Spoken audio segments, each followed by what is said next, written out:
We hate Nottingham Forest. We hate Everton too. They're shite. We hate Man United. But rest in peace, all the people that died in 1950. You're going to talk about that later in the podcast. Yeah. Okay, I made a little mistake. What do they call those? Was it a Freudian slip? It was a Freudian slip, my friend. Yes, I mentioned something about a joke about a Manchester United plane crash, which was a joke. Actually happened. And it turns out it actually happened. Yeah. You're a jerk. I didn't know that. I know. It was an honest mistake, but you're still an honest jerk. I'm an honest jerk. But we're at episode 11, bro. Yeah, it's awesome. Episode 11. Awesome. We've made it 11 episodes sitting in a Dodge Ram. We haven't fizzled, baby. We haven't fizzled. We're not going anywhere. We're not going anywhere. And a big shout out and thank you to anybody that listens to us, anybody that subscribes to us. We really appreciate you guys. We have a good show planned for you today. We got our usual, our poetry. We have top 3, worst 3. We have some real news, fake news headlines. We have a great Liverpool banter about a crazy game. Yeah, it was a great show, guys. And at the end, we do a little segment on VAR. So if you get to the end somehow, if you make it, comment. See if You're gonna make it! See if we forgot anything. You're gonna do it! Just hold on! Enjoy, everybody. Enjoy the show.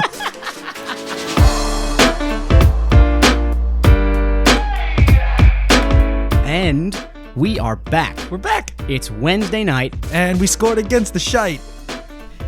Divock Origi. Come on, no, but it's Wednesday night. It is Wednesday night. We just beat Salzburg. Salisbury steak. We just beat them. Salisbury steak. We poured A1 steak sauce all over them and said, we're taking this baby. As long as you pour A1 steak sauce on somebody that scores 3 goals against you. Now, you're a cook. Yep. You love A1 steak sauce, right? No, I don't. I hate it. I'm just a joke. It's gross. I know. It's a joke. It's a joke. All right, what a nail-biter today at Anfield, but the Reds take a solid, much-needed 3 points home against Salzburg. Oh, baby. What an up-and-down emotional roller coaster that was, right? Ugh. We both agreed on that. Watching that game was like growing up with a bipolar nanny. Good job eating all your dinner. But you didn't clean your room! A constant state of attack, the resilience of our offense won us that match. Goals for Mane, Robertson, a pair for Salah, made up for a very strange lack of defense. Yeah. Right? Different. It was a different game to watch. Yeah, I'd say so. All right, real fake news, Andrew. Let's get into the real fake news. Let's do it. Liverpool headlines brought to you from 2 dumb Americans on the other side of the globe. Some Yes. are real, some are fake. Hey, before we start real fake news, You decide. before we start, what do we got? We got real fake news. We got top 3, worst 3. We got poetry. Poetry. We got a VAR segment today. We do have a VAR. Stay tuned. Yep. We're going to go through every rule in Premier League VAR. Yes. Yeah, we're just going to go over the rules. That way we all know what they are. We have a good basis for when we start arguing about it. I think we should all know. Okay, go ahead. Real fake news. Real fake news. Who's starting us off? You? I'm starting. Me? I'm starting. All right. All right. Mohamed Salah acknowledged that the dip in concentration from Liverpool allowed Salzburg to find a way back into Wednesday night's thrilling Champions League clash at Anfield. He said, quote, "I think they had a good game, and after they scored 3 goals, it becomes difficult. But we play again to win the Champions League. We focus on each game." Brian? Liverpool FC has now placed an official ban on listening to the Anfield Humidor podcast after finding out that the host, Brian, made a horrible joke of the Manchester United 1950s plane crash. Keep reading. Liverpool owner John Henry said, quote, "The podcast is funny and everyone should like and subscribe, but Brian is a freaking idiot and didn't realize the event actually happened." My goodness. Oh, we're going to explain that story in a little bit. Next news line. Liverpool are prepared to bolster their attacking options by making a move for Ajax star David Neres. According to a report, the 22-year-old star has seen his stock dramatically rise following their impressive run in the UEFA Champions League semifinals last season. But according to the Liverpool Echo, it's his turn to make a bigger impact, and manager Jurgen Klopp wants to bring the player to the European champions. Wait, who's that? Neres, David Neres from Ajax. What does he play? He's a striker. Oh. Yeah. Is that real or fake news? That's real news. Is it real? But they decide. Aren't they supposed to decide? You just gave it away. Coach of the year, Jurgen Klopp has elected to freeze his sperm in a local sperm bank on Matthew Street in Liverpool in order to preserve the position of head coach for years to come. Klopp has stated this, it's a tough decision, but I have decided that that I am the only hope Liverpool has to maintain the status we have achieved. It's my greatest hope that my descendants will keep Stevie Gerrard far away from my spot on the sidelines. I can't do the accent. When I wrote it, I had to put a couple is in there. But It's always funny how you turn Jurgen Klopp into a Frenchman. French? Every time. Is it French or Italian? French. You do French. Und eins. There you go. That's the German. More so. Yeah. That was like. You're disgusting. I know. I'm very sorry. I'm very sorry. Can we talk about the airplane or the All right, air crash? so let me set air let me crash? let me Air set crash? let me set this up. So it was at the last podcast I did by myself 2 podcasts ago in the real fake news segment. We did is that recording? It is. Okay. Jeez. Oh my goodness. We did the real fake news I had for you was about a Manchester United plane crash that took out the whole team. And this was a joke, mind you. That's all it was a joke. A little bit of dark humor I thought would be funny. And both of the fake headlines were about that crash. So I go and say, hey, that was pretty funny. Let me make a quick YouTube clip from that segment. So I make the YouTube clip and I go to make the custom YouTube thumbnail, which literally, I have to show you this. It's literally you and me and a plane that's crashing as the icon. And I posted on YouTube. And then just to see kind of where it comes up in the search results, I type in Manchester United plane crash, and I find out it really freaking happened. Which is not funny, but that's hilarious. I spent an hour making that video. I posted it, found out it was true, and said, "Okay, I'm taking that video off." You get banned for life. Yeah, that was. And you know what's funny in hindsight? It's called the Munich disaster. Like and I've heard that phrase before, and I've especially heard it where I guess some Liverpool supporters were making chants about it, and then other Liverpool supporters say no, you can't, that's too much. Don't make fun of it. Yeah, that's and too now much. we have made fun of it. Same like Hillsborough chants and saying stuff about that. So in hindsight, mistake. It was an innocent mistake. Though. Innocent mistake. It truly was. Listen, in an effort to make things funny, sometimes you succeed and sometimes you bomb. Oh, and that was a major bomb. Oh boy. All right, top 3, worst 3. You want to tease it? Let's tease it. My top 3 for you. I'm going to do a worst 3. So we were at the Champions League, or not the Champions League. We were at the game, the Sheffield United game at Carragher's. And when we were there, we were talking to a Liverpudlian who is here on holiday. So I thought it would be funny if, for your top 3, worst 3, you did the worst 3 things that if you are for coming to America, the worst 3 things you could do. So, I like it. The things that people want to do, and then you get to America and realize that it sucks. Yeah. So those. I got you. And my top 3 for you is that I actually forget them. You forgot the top 3? I forgot the top 3. All right. So I didn't write it down, and I kind of didn't think of it. I had something, but I'm like, that's stupid. This is my favorite part of the show. I'll think of it later. This is my favorite part of the show. Me screwing up? No. The top 3 worst 3, and you're ruining it for me. Can you think of something for yourself? No. First? I don't want to do that. No. What about... No. We're just going to do yours. No, let's do it. Nope. Just do yours. Boston related. No. Just do yours. Just do mine? Yeah, we're done. Okay. You ruined it. He's so stubborn. I am. You know? He's so how about that game?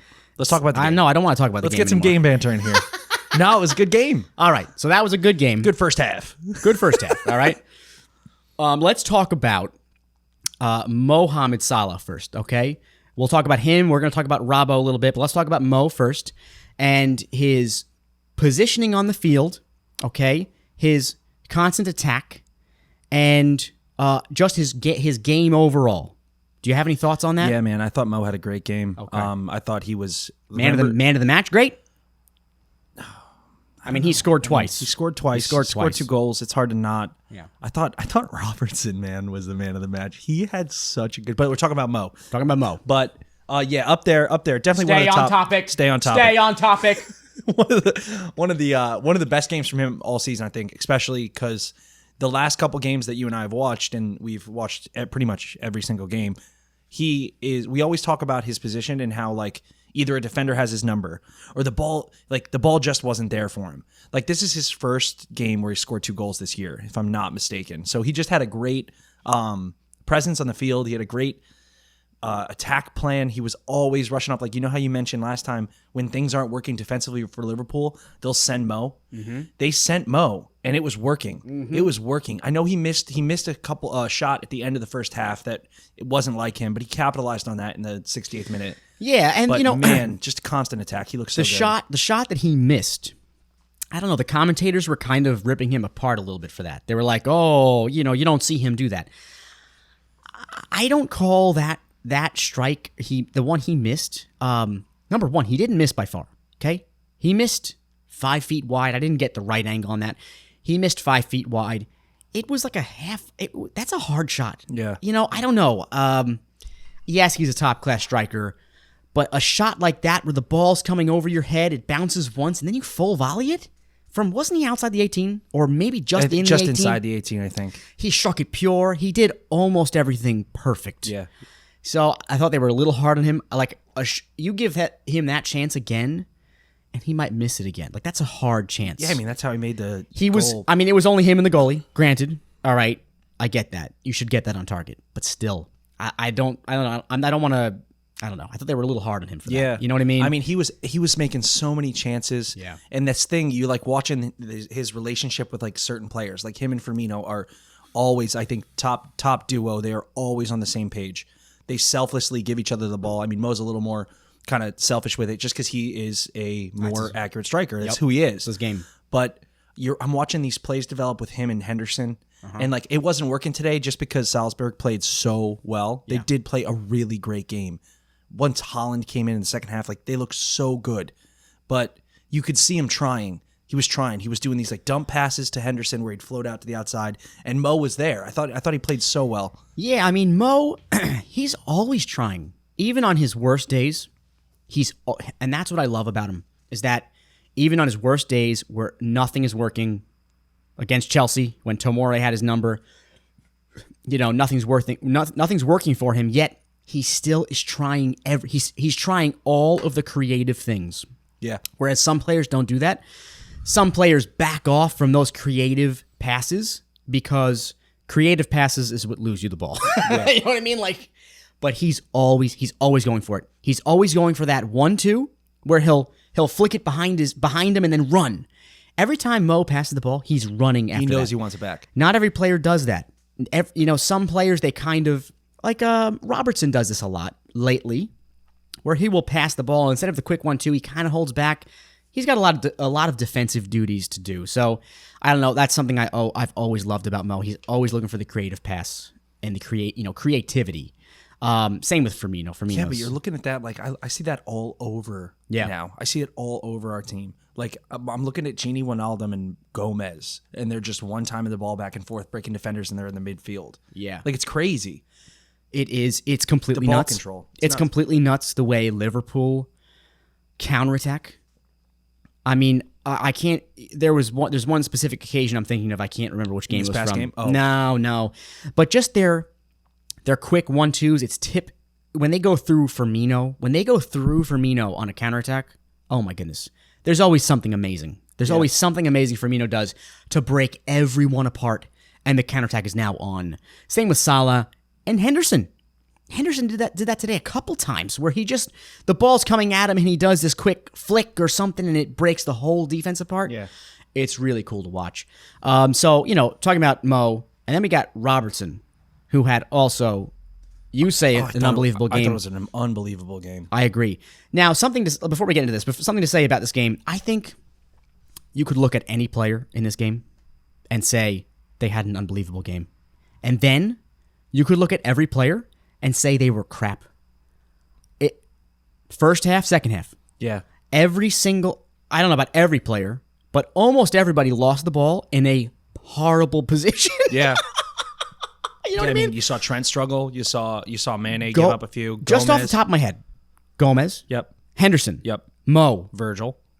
Virgil, he got beat. I'm talking about losing the ball in like the midfield in your own half. Oh, yeah. You don't lose the ball there. Yeah. Fabinho almost did it, yet he recovered. He recovered. Yeah. You remember that? Yeah, I do. Yo, he's an animal. He is an animal. He's an animal. He should have lost that ball, and he didn't lose that ball. That's crazy. But yeah, talking about Robertson's game, I mean, it was an impressive game for him, and obviously his goal was a thing of beauty. Oh, it was a so thing of beauty. Number one, he started the move. That's number one. Number two, his finish was a number 9 finish. It was a striker's finish. Like, did you see him turn his body towards the goal? Flick. That is not easy to do. He looked like a striker. And he made the run like a striker. Yeah. You know, he ran from so far away. It was crazy. It was insane. That's his second goal for Liverpool, like ever. That's his second goal. That makes no sense to me. It's still true. He's know. only scored 2 goals. He's had quite a lot of shots on target that don't go in. He hits them right at the goalie is the problem. Yeah. But no, that was just such a good move. Yeah. And it was such a great assist. And it's how cool I know you like this. How cool is it seeing fullback to fullback goal? Yeah. I mean, Trent getting that assist, and you know they always have that competition. Trent and Robbo, who gets the most assists? That's hilarious. He got the assist, but Robbo got the goal. And it's just hilarious to me, you know? Like, what is Robbo thinking? Like, oh, this freaking guy got the assist, you know? Their celebration is so awesome. It is. They just get on each other's backs. Trent hugs him from the back, and they run around the sidelines. Like, dude, it's so awesome. Like, you can't help but not love these guys. No. If you love this team, you love those 2 players. Yes. I don't know if there's a Liverpool fan on the planet that doesn't, like, want to see Trent Alexander-Arnold as the captain of Liverpool one day and Andy Robertson control the defense, like control that back four. Like, I love that. Yeah, I mean, I don't know what position Robertson played his whole life. So it doesn't seem like a left back though, right? The way he I don't plays? know. I don't know. I don't know what position he would move into. I really don't know that. But Trent, he grew up playing midfield. Man, and then I hear all these people talking about Trent in the midfield. I can't wait to see that. That's going to be like Henderson's what, 34? No, 30. He's not that old, right? Yeah, he is. 34? He's like 34 years old. Wow. Yeah. That's crazy. But yeah, so talking about Robbo now, getting back to Robbo, something I've noticed, okay? And tell me if you agree. I think Robertson in the past, like this, the whole first season, it hasn't been quite, and we've mentioned this a couple times, it hasn't been quite like last season where he's just killing it. He's killing it down that wing, making full-on runs all the way down to the opponent's side, running all the way back.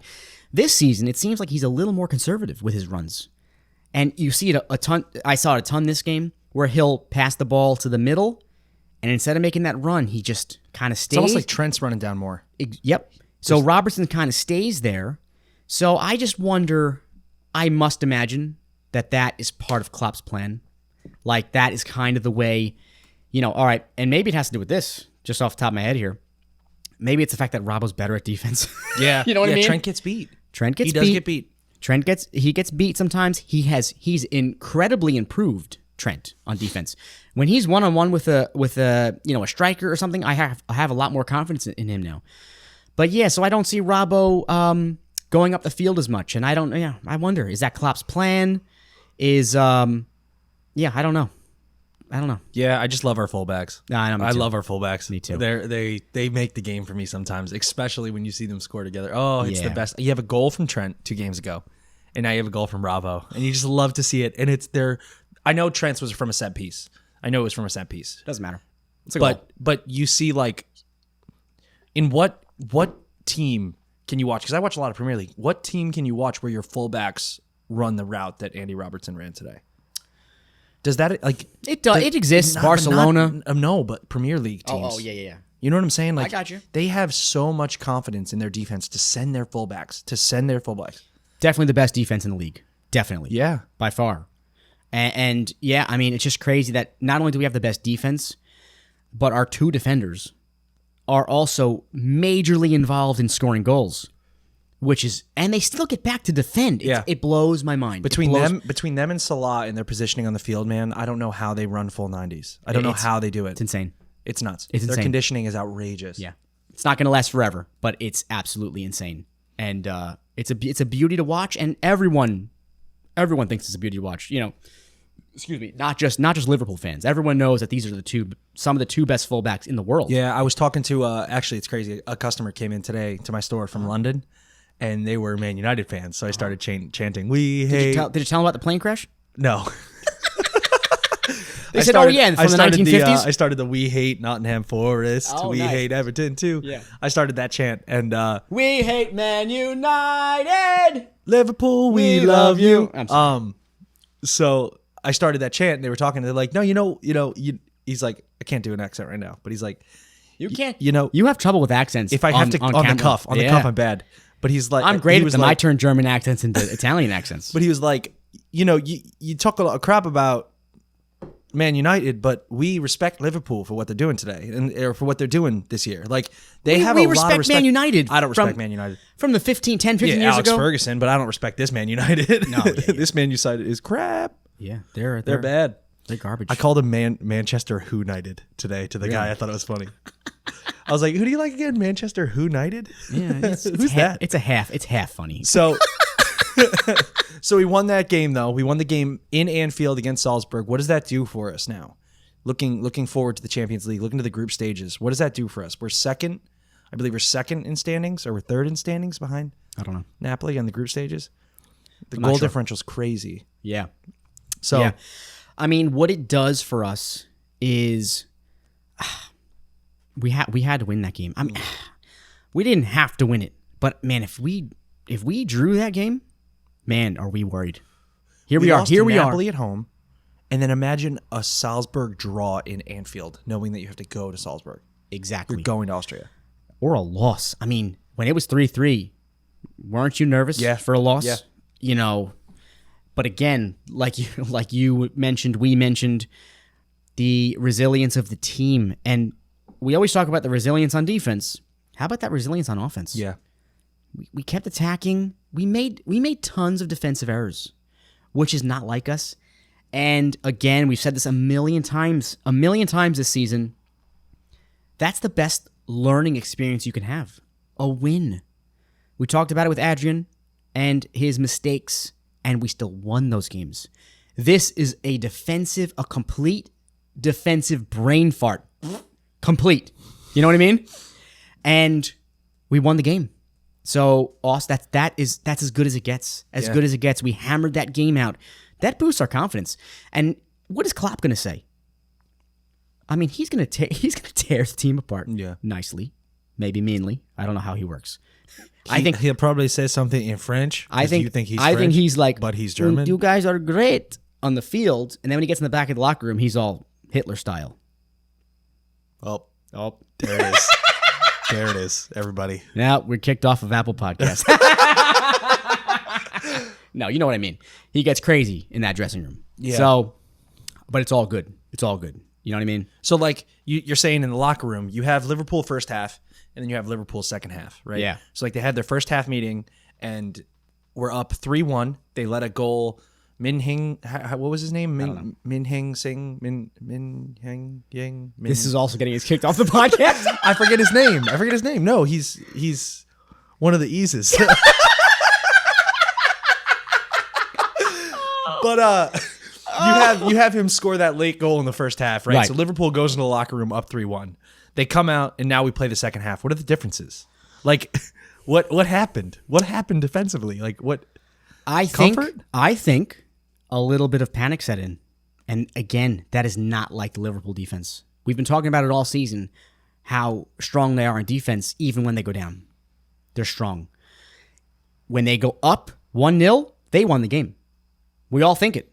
The second Liverpool scores, we won. Because that's how good our defense is. They panicked a little bit, and it showed in... Now, Salzburg was counterattacking beautifully. But most of their counterattacks came from Liverpool mistakes that are just not normal. Like, losing the ball in the midfield for Liverpool, that's not normal. Yeah. You know, like we mentioned before, Fabinho almost lost it. Gomez lost it, or Salah.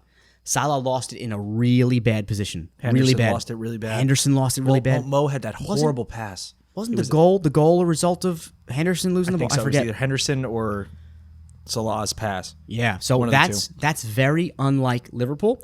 Whether that was Liverpool not being sharp and tired, or was it Salzburg pressing? I don't know. I mean, you're also forgetting, and I don't think you're forgetting, but when Salzburg made that sub and they put Haaland on, that guy is incredible. Like Right. he is a top scorer. He has 17 goals for that club, and I know they're further into their season than we are, but he's been every time he plays, he scores. He had like a 6-game streak with goals. Like he's unstoppable. Right. So he comes in, momentum shifts. You have this guy now for the second half dominating. He scored 1 goal, and then it was a pair of goals for. I wish I knew his name. I really do. Yeah, they were great. But they look good. They looked good, and I think that rattles. I think that rattles Liverpool. I really do, because you kind of see how they're struggling with the ball in the backfield, trying to get it out. They're worried. They're rushing the wrong guy. They're swarming the ball on the left side. Like, I don't know. It just didn't look. Liverpool is usually a defensive controller, and then they might lose the ball offensively, but they know that it's a lot of midfield work. Like that, the amount of times they lost the ball in that game is probably like, there's probably some stat out there where that's more lost balls in the bad positions than the whole first 7 games of the Premier League. Yeah. I bet you, because that was the Liverpool of 2 years ago. You know what I mean? Before Van Dijk came in and we would lose leads, and yeah, that was strange to watch. And like I said before, good. It's fine. We won the game. We learned. We got our points. We learned. Good. Let's talk about Van Dijk getting beaten You mean when his legs broke? when his legs broke. They broke both Van Dijk's I'm not legs. sure, Salzburg striker, I'm not sure if he's left-footed or right-footed, but that just plays into, that was the first goal, right? I believe. That was their first goal. That was in the first half. We're up 3-0. We relax, which is not like us, but we relax. That was Van Dijk relaxing. It was. He ran in. Normally Van Dijk is so smart against strikers like that. He never fully commits. It was from, I think that was the Henderson lost ball mistake. So he kind of had to track towards that side to get to the guy. I think that all plays into it. So you can't fully blame Van Dijk for that, 100%. You know, but yeah, not like him. I think that was relaxing. And then Klopp at the halftime talk in the locker room, you know, all right, we let 1 goal in. We've been playing great. Let's keep going. That's probably all he said. And everyone went back out on the field and kept relaxing. And then panic sets in. And you saw on the second goal, it was complete panic. That was that cross from a Salzburg player and the beautiful volley. It was a beautiful volley. He was wide open. Yeah. Unlike Liverpool. Very strange. Very strange. I mean, positionally, he had Fabinho that was off. I think Van Dijk was awaiting something else. He was anticipating. Robbo, where was Robbo? Robbo actually jumped out of the way. Like, he jumped into block it. Like, it's not his fault. But no one's closing him down. yeah, You know, no one knew he was coming. There was communication problems that whole game. That second half. Yeah. The first half of that game and the second half, I was watching 2 different games. Completely different games. I remember the end of that second half. I didn't even remember the first half. Didn't even remember it. That first half was awesome. I remember it was awesome. We were up 3-0. I'm like, this is European night, baby. Yeah. This is what we live for. And then at the end of the second half, I'm like, okay. Blow the whistle, blow the whistle, blow the whistle, blow the whistle. Blow it. Run to the corner, waste time. Thank you, Adrian. Thank you, Arnold. Arnold is the king of time wasting these days. He does well. Good for him, man. He Good does for him. well. Hey. How do you like this cane head high? Yeah, so what are we drinking? What are we smoking? We have, I think we've plugged this before. I'm not sure. But we're drinking Cane Head High. Right? IPA. It's from Ocean, New Jersey. I think we've plugged this 1 or 2 times. It's really good. And what's it all about? What does it taste like? It's like all IPAs have relatively high grapefruit citrus notes just because the way they're brewed. That's natural, right? Yeah. Nothing's added to that? Yeah, no, not added, but it's good. It's a higher alcohol content. This one's 6.6, but it's super easy to drink. What are you doing? I'm showing the beer. But yeah, no, good beers. And then we're smoking an Oliva. What This is an Oliva Serie G. So it's an Oliva. It's good smoke. It's like it's a top It's a little shelf. light for me. Yeah, but it's a top shelf brand. They can hear me. It's a top shelf brand, but it's their slightly cheaper version. But yeah, it's good. You're right. It's a little light, It's too light for me. I like bolder Nicaraguan, like especially hard. with an IPA, right? Yeah, like a IPA's harsh a smoke. little. Yeah, IPA's a little. I don't take it's not. I mean, it's good. It works, but it's not for me. And whose fault is that? ShopRite's. No, I mean, who purchased the goods? You know. You did. How was the beer last podcast though? Oh, come on. What was the name of that again? Hoboken. Yeah, that's right. Yeah, Hoboken. Joe Boken. That's a coffee place in Hoboken. Is Joe that Boken. Hoboken? Yeah. Yeah. All right. So, yeah, guys, that was an awesome game. I'm glad we got the 3 points. We now move to Leicester City. at home. We're at home. home. It's at Anfield. Yeah. So 10 o'clock start Saturday morning. Yeah, 10 o'clock start. What's your plans on Saturday? Can we podcast at night or we don't know yet? Saturday sucks. Oh, does Saturday works. It's a hard day. Probably Sunday afternoon. There you go. Sunday afternoon podcast. Yep. That sounds good, man. We'll do that. All right. What do you think?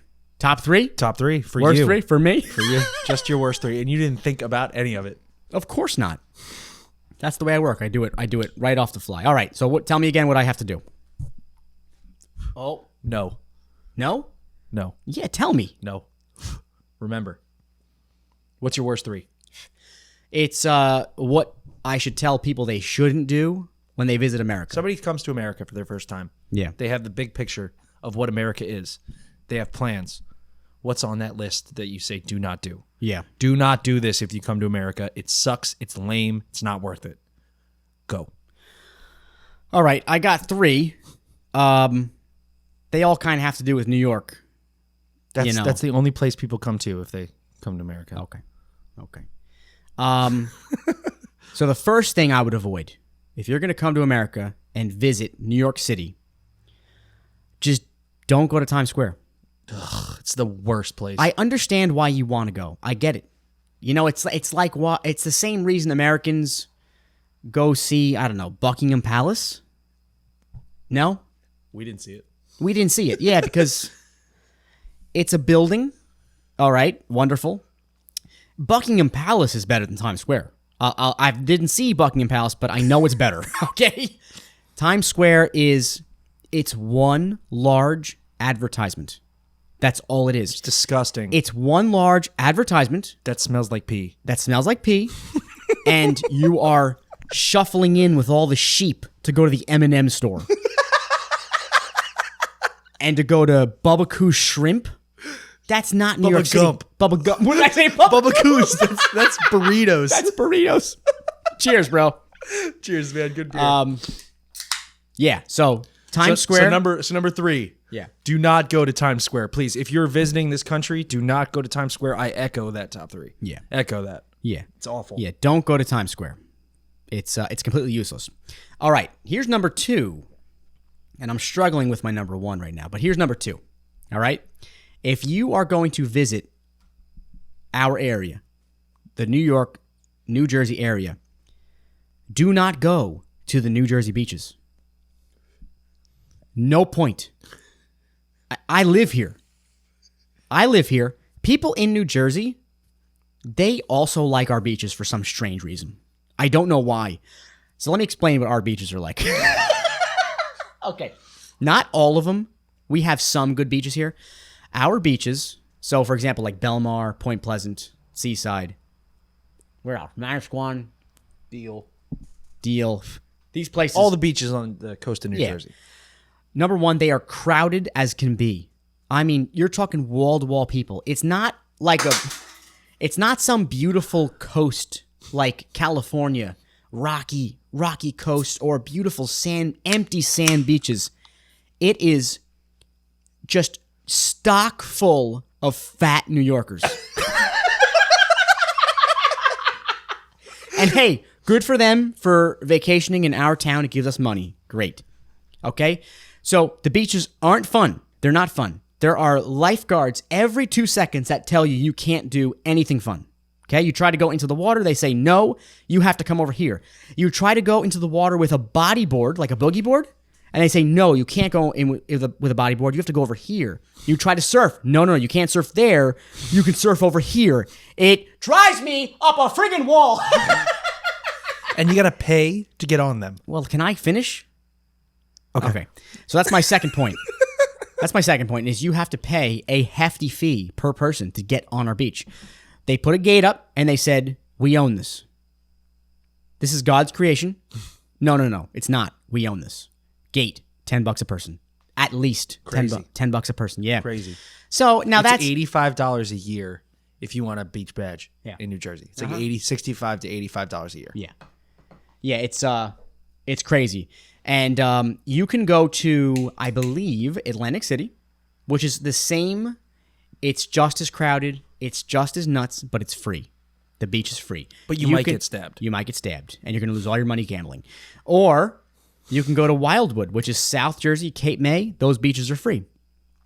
Go there. Go to Long Beach Island. Free beaches. Oh, no, Long Beach Island you have to pay as well. Mm-hmm. Go to Delaware. They have free beaches. Anyway, that's my number two. I'm going to go with number one here. The worst thing about coming to America. Yeah. The worst thing to do if you come here. Do you have anything in mind? Kinda, but go ahead. I'm going to let you take this. If you think you have a good one, you take it. Okay. If you guys come to America, please do not eat fast food. It's disgusting. Americans have the worst diet, the worst taste in the world. Fast food here is homogenized proteins with disgusting flavor additives, super sodium. I know I got to get on this health kick, and I know that I know food and stuff, but if you come here, America is a cultural, diverse nation. We have so many types of cuisine here.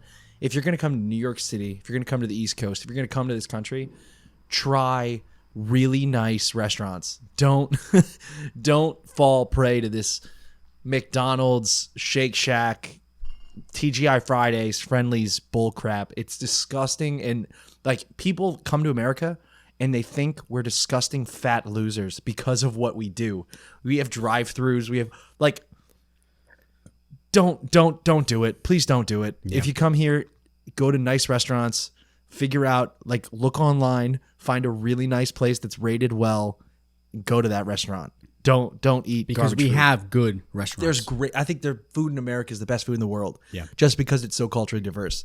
Prove me wrong. Yeah. Prove me wrong. Tell me that France gutter food and old cheeses are better than American cuisine. Really? It's not. No, it's so not. You would produce and fish and fresh foods are better in different countries because of food laws and stuff, and they have a something called a domesticated control day, so they're only allowed to ship out certain stuff, but most stuff has to stay in the country. So cheeses, wines, prosciuttos, certain kind of meats, you can't ship those out of the country. They stay in Spain, Italy, France, Champagne. They stay in that region. Okay, that stuff's good. That stuff's untouchable. You can't touch that stuff. Okay. But Americans and American restaurants and high, avant-garde cuisine, really nice cuisine, they buy that stuff. They go there, get that stuff, bring it back, and they feature it.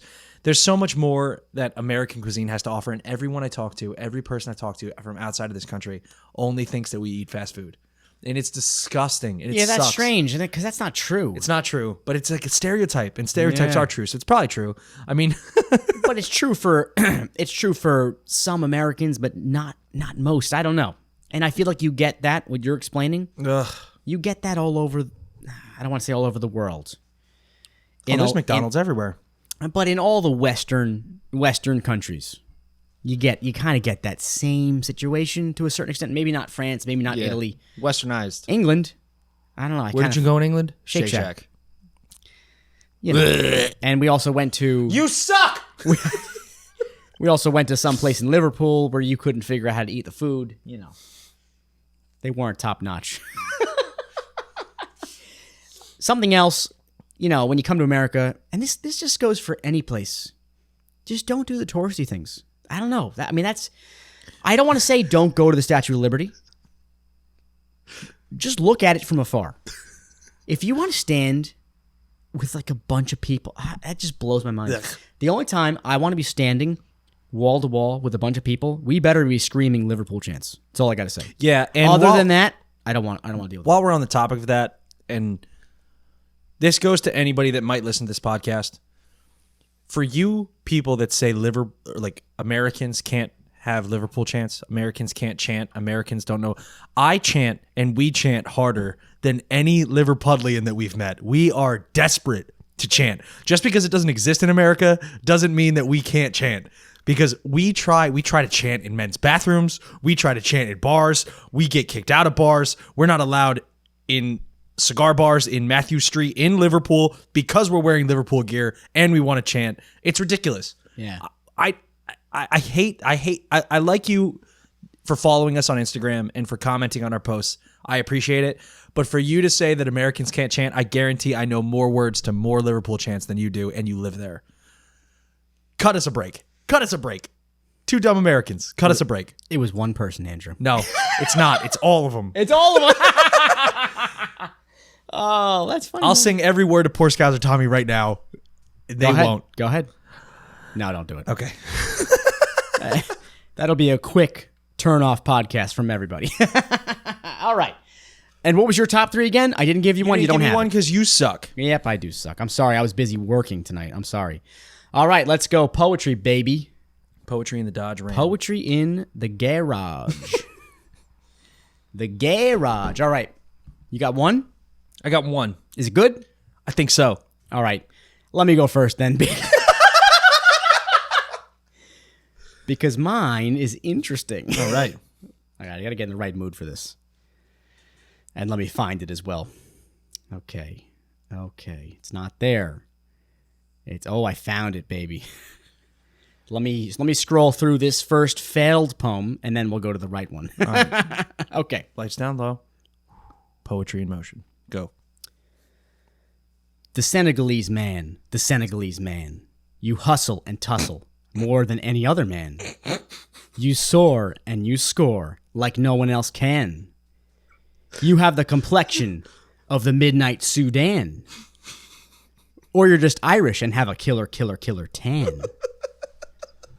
Make up with Salah, man. You are the Senegalese man. The Senegalese man.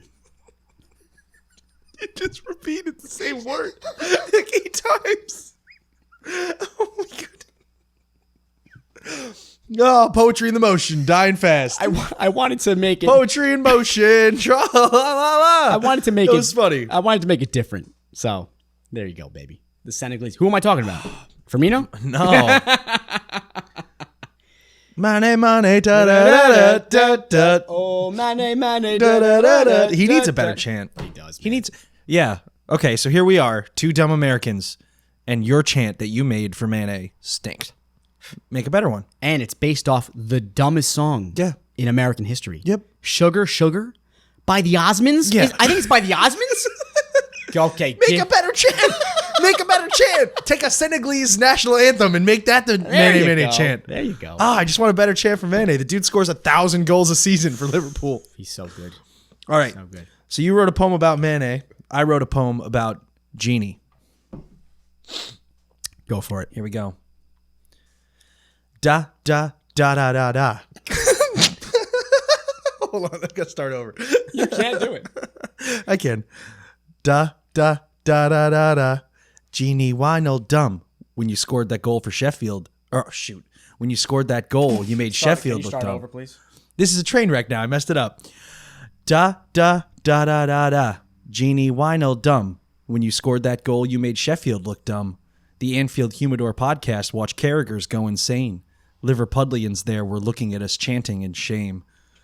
And yet, we're 2 dumb Americans who deserve nothing but love. We prioritize ourselves down here and the Reds up above. I like it. Very nice. I botched the beginning, though. You did. Ouch. That's okay. You made up for it. I liked it. Can you tell I'm salty about everybody hating American chanting? Why? I'm a little salty. Don't be salty. I'm like salty. That's it's really good. It's really That good. they hate us? Yes. Hate us because they ain't us. And that's why they hate us. From comments like that. No, it's good. It's good to get negativity. Because if you don't get negativity, I don't know. You're doing something wrong. Would you agree with that? If everybody likes what you're doing, That means you're doing nothing wrong. Nah, that means you're appealing to the masses. We're not about appealing to the... We're about having fun. And if you like it, you like it. If you don't, go screw yourself. Mm-hmm. Right? We still love you, though. Still watch it. So please like and subscribe and leave it up. Oh, my goodness. All right, so to end it all, we are going to talk about VAR and the official rules of VAR. Yeah, I think we're just going to read through it. Yeah. So I'm going to read a couple things, and we're going to talk about it. And this is these rules here. This is just coming straight off of bbc.co.uk. It is also coming off of, I believe, the Telegraph. But here we go. The rules of VAR, and here we go. VAR only intervenes in the course of a match when the officials have made a clear and obvious error in one of 4 key areas. Okay, so it's got to be a clear and obvious error in one of 4 key areas. Okay, and the first is goals. All right, a close offside decision is the most common reason for VAR being consulted after a goal has been scored, but shirt pulling and other infringements can cause goals to be chalked off. So basically, every time a goal is scored, VAR is looked at. Offside, black and white, they look at shirt pulls. They're looking at everything. So the second a goal is scored, it goes right to VAR, which stands for Video Assistant Referee. Yep. And it's, they're in a room looking at a computer and they're saying, okay, was there anything in that goal that should make it be disallowed? Okay, that's one. The concept of clear and obvious errors does not apply to offsides, as I said before. Yep. A player is either onside or offside. You cannot be a little bit pregnant. These are not the official rules, obviously. So even if a player is offside by a matter of inches, the goal will be ruled out, which is exactly what happened with Manchester City's third goal that never was at West Ham. This is talking about City's, I believe they wrote this article after match week 1. Yeah. All right. So that's the first area. The second area is penalties. The most subjective and potentially problematic area. Penalties can be awarded or rescinded using VAR if there has been a clear and obvious error in the original decision. So if a penalty is awarded, they're looking at the computers. Have we seen that yet this season? I'm sure the Premier League has. Yeah. I don't know if Liverpool has directly seen a penalty. Oh, yeah. Yeah. Oh, Robertson. Robbo. Yeah, but that wasn't a penalty. And VAR showed that it wasn't a penalty. We'll get into that. That's what I'm saying. Yeah. Okay. We'll get into that. It's all right. Straight red cards is number 3. Violent conduct and dangerous tackles can be penalized using VAR. Second yellow cards cannot. Interesting. That makes sense to me. Well, yes, but it's saying violent conduct and dangerous tackles can be penalized using VAR. Penalized. Penalized. It's just funny the way you said it. Is it? You can say it either way. Either way. I know why you like saying that. Either. See, that's another one. But my question is, a straight red card is given, they review VAR. Yeah. What about if a straight red card is not given? Do they VAR it? I would assume so. I would That's what it assume, says. right? Violent conduct and dangerous tackles can be penalized with VAR. They're not saying a ref showing a straight red card will be verified. It's by VAR. It says can be penalized using VAR. So VAR identifies a potential straight red card. If you're right about that, I can see that being a potential problem. Because what if something happens in the midfield? There was a potential red card. Oh, but then the referee would be giving a yellow card, so they have time to review it. Yeah. Okay. All right. That's fine. And then number 4, and this is a rare one, mistaken identity. If the referee sends off the wrong player, such as the famous incident with Kieran Gibbs and Alex Oxlade-Chamberlain in Arsenal's 6-0 drubbing at Chelsea in 2014, that injustice can be repaired. The system is restricted to these 4 areas in order to minimize disruption to the flow of the game. So mistaken identities, goals, straight red cards, penalties, and goals. Okay. So, all right, let's talk about penalties real fast. So those are the official rules, and now we're going to bring our brains into it and see the potential problems with this. And the overarching problem with all of these is clear and obvious. That's the problem. Yeah. I mean, black and white offsides I have no issues with.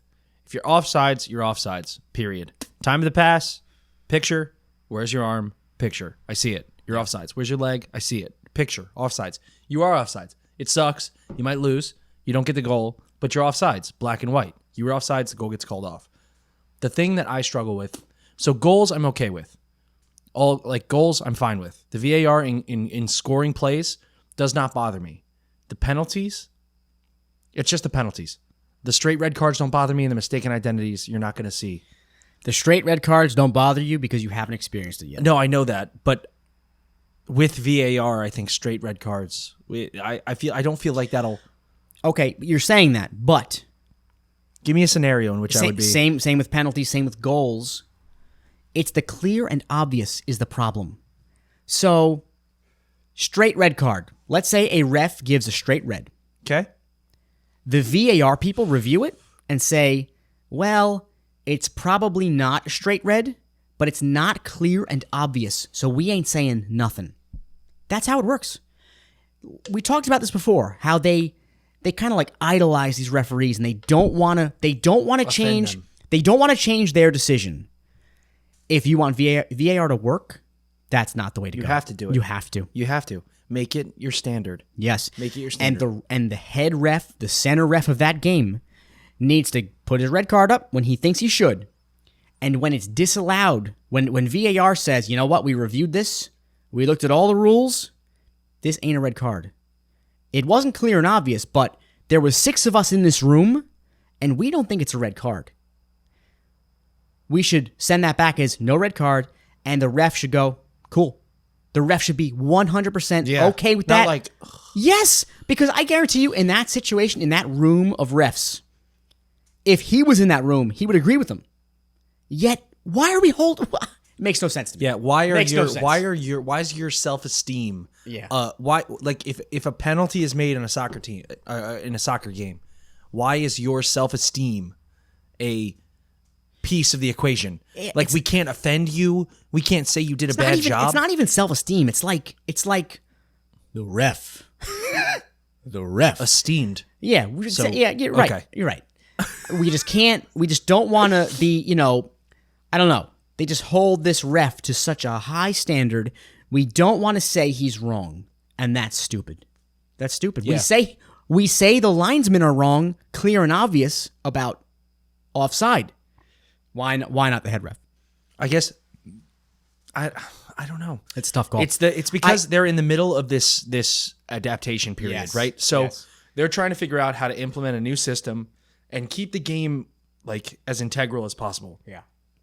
Like uphold the integrity of the game with the linesmen, with the refs, uphold those calls, but use VAR in the tricky senses.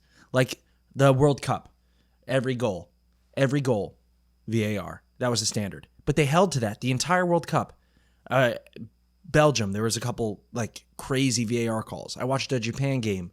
VAR called a game-winning goal offsides, turned it into penalties, and then Japan lost, or something like that. Like that makes sense. But now they have they didn't introduce VAR to the Premier League this year, just scoring plays. They did all these scenarios, and now they've got to catch up to all these scenarios. Mistaken identities, I think, are the least common that's going to happen here, obviously, and then probably straight red cards. Then penalties, and then goals. It's been on every goal, every offsides, VAR. That makes sense. But the problem I have is with penalties. I want to see a case in which VAR, if a ref calls a penalty, I want VAR to reverse it. I haven't seen it yet. I've seen it, maybe not with Liverpool. In Premier League? I don't know. This year? I'm not sure. If anyone's listening and they've seen that, and you actually care about this argument or you care about this discussion, I would like to see that. Because I feel like it hasn't happened yet. Not just in Liverpool. I watch a lot of Premier League games. I've been watching Arsenal play every week. I like the league. So I want to watch the teams. I want to watch the top fours. I haven't seen that happen. And it's this invisible standard of the ref on a pedestal. The ref called a penalty. Every single person watching at home says it's not a penalty. The 6 people in the box probably say it's not a penalty. But VAR, no ruling. Yeah. Why? So it's that in quotes, clear and obvious. Mm-hmm. It's kind of ruining everything. And like you said, it's the first. This is the first time. It's the first year it's implemented. I appreciate the fact that they are trying to ease their way into it. Yeah. I appreciate that. I appreciate the fact that they care about the flow of the game. Something I was reading about the Premier League and VAR rules is that they discourage the middle ref, the head ref, to go look at the head ref can go look at the computer if he wants. They discourage it as much as possible. Yeah. To not disrupt the flow of the game. That I love. Why should that head ref ever need to go to that computer? Why? They have it in their headset. Ex- You have 6 other refs in your head. I understand that you need a leader. I get that. But for VAR to work, I think there just needs to be, if you put as many refs as you want, we'll pay them. We'll pay the extra Probably ticket. cost less than VAR. Yeah. I'm saying put as many refs as you want in the VAR room is what I'm saying. Let them battle it out. They can battle it out so fast. You put 10 head refs, good refs in a room. You play that penalty twice on replay. They'll come to a unanimous decision quickly. And if it isn't quick and it's like half and half, that's when you don't get involved. But that Robbo penalty, when he gave up that quote-unquote penalty recently, was not a penalty. You put 10 refs in that room, and 9 of them will say it's not a penalty. If it's that much of a difference... Napoli. Yeah. If it's that much of a difference, obviously you tell the head ref, no penalty, and he goes, okay, no penalty. I don't know why, but no penalty, because these other people who I trust, like my linesman, I trust my linesman to make the right decision. I trust the VAR room to make the right decision. It's just Rant annoying. end. I know. It's just annoying. Yeah, very annoying, very annoying. And they're going to get it right, though. Right? 2 years? 1 year? 2 years? 1. Oh, 2 years. 2 years, probably. I think next year, nothing's going to change. And it's going to be that. I don't agree with you. You don't think so? I don't agree with you. Okay. No, I think they're going to change it because you mentioned it in a split sense there, and I wanted to ask you something. You're a soccer player, right? Yeah. You've played soccer your whole life. Momentum in a game is everything. Mm-hmm. It's like soccer is a game of runs. It's a game of heavy momentum, heavy attack. You're on the attack. You're going to score a goal. You kind of know that. You know the way, like we watch it and we're seeing crosses into the 18, crosses into the 18. We're seeing all these chances. You're like, Liverpool's going to score here soon. They have the right momentum. What does VAR do to that momentum? Kills it. It butchers it. Like, I don't know. Prime example to that was the Chelsea game. And Azpilicueta's, his goal that got disallowed. It got disallowed. It got disallowed 15 to 20 seconds. They would have been 1-1. Yeah. But it got disallowed 20 seconds or however long after they celebrated. And that's where it kills your momentum. Just killed them. Because you're mentally up or tied or wherever you were. Mentally, you're there. Done. It hasn't been called off. The players will get used to the fact that it could get called off, which is going to ruin celebrations and ruin the game. You know what I mean? So, yeah. Totally agree. You see Mo doing that a lot. So Mo will score, and he'll look. He won't celebrate yet. I like that. Yeah. I like that a lot. But- he looks, he makes sure, he goes, all right, and then he has that big dumb And that's smile. been going on for a long time because all you're looking at the linesman. You look at the linesman. Is this flag up? No? I'm good. So it's always a quick look. Now it's a quick look, and all right, should I wait? Should I put a lawn chair out here and sit for a while? Sit in front of the cop? Then they rule it, and then we're gonna all go, yay! And then we do the wave, Yay. like in America. Yeah, it's all about that. Yeah, it's all about that audience going crazy, and I don't know, it's crazy. Anyway, those are the rules. Those are the rules, and a bunch of our opinions. Tell us if you agree. Tell us if you disagree. Give us some pointers in our comments. I don't know. That's it, bro. You got anything? That's it. I think we finished off. I think we finished. We're at 57 minutes. Woo! That's a mega cast. That's Let's a good do one. it. I don't want to end it. This is too much fun. An empty Lefroy bottle. No, it's not empty. We got a glass left? We might have that after the show. We got a little bit of disgusting, smoky, tastes like you're drinking from the sea. Lefroy. Lefroy. You're drinking the peat. The peat.